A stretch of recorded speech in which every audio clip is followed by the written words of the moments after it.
జంతికల్ని ఎలా తయారు చేసుకోవచ్చో చూద్దాం. మిక్సింగ్ బౌల్‌లోకి 2 కప్పుల బియ్యపు పిండి, 1 కప్పు శనగపిండి, ఉప్పు, కారం, వాము వేసుకొని ఒకసారి కలుపుకోవాలి.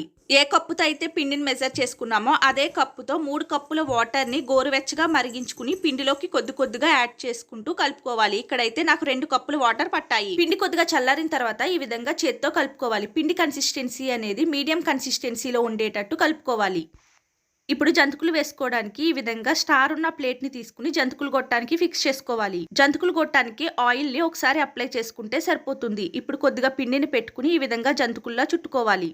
ఇప్పుడు జంతికల్ని అట్ల పుల్లతో ఈ విధంగా తీసుకుని ఆయిల్లోకి వేసుకోవాలి. ఫ్లేమ్ని మీడియంలోకి పెట్టుకుని జంతికలు వేసాక ఈ విధంగా నొరగొస్తుంది కదా, ఈ నొరగ పోయేంత వరకు ఫ్రై చేసుకోవాలి. ఈ విధంగా ఫ్రై చేసుకుని ఇప్పుడు వీటిని ఒక ప్లేట్లోకి తీసుకోండి.